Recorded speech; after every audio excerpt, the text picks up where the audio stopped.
माझं स्वप्न होतं. म्हणजे मी 8-9 वर्ष तिकडे राहिलो आणि ते सगळं श्रेय है ना ते मला कोणातरी दाखवत होतं की आता मी तुमचा मुलगा कुठं पोहोचलाय थोडक्यात. तर मग माझ्या मम्मी पप्पांना बोलवलं दुबईला आणि ते पण स्वतःच आले. म्हणजे मी त्यांना गाईड केलं की कसं काय यायचं काय यायचं. त्यांनी कधी आयुष्यात विचार पण नव्हता केला की ते विमानात बसतील.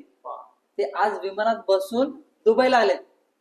तर ही खूप मोठी गोष्ट आहे त्यांच्यासाठी. पण हे त्यांनी सांगितलं ना, पण आपल्याला कळतं कारण की माझे मम्मी पप्पा कधी खोपोली काय म्हणजे ते ट्रेन पण नाही म्हणजे नाही का त्यांनी ट्रेन पण जास्त नसेल प्रवास केला. एक किंवा एक्सप्रेस म्हणता येईल. कारण की एक्सप्रेस खूप मोठी असते किंवा बसने ट्रॅव्हल करणं तशी परिस्थिती पण नव्हते नाही का.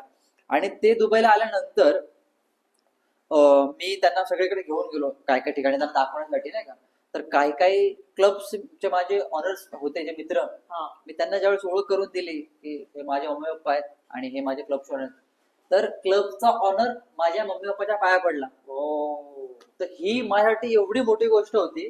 म्हणजे मी जिथं काम करतोय माझ्या ऑनरसाठी काम करतो तो बिलिनियर तो माझ्या आई वडिलांच्या पाया पडतोय. बरोबर. म्हणजे माझ्या आई वडिलांचं तर फिलिंग्स काय झाल्या असतील. मुलांनी मी तेवढं मग पप्पा ज्यावेळेस मी पप्पाच्या म्हणले की काय आहे तुला पोटबीट भरून नाही का. मग पप्पा मला तेव्हा बोलले मी दुबईला आल्यानंतर की लेका कमवलंच. आई हा जो पार्ट होता ना डोळ्यात पाणी आले आणि आता पण थोडस मन भरून आले. बट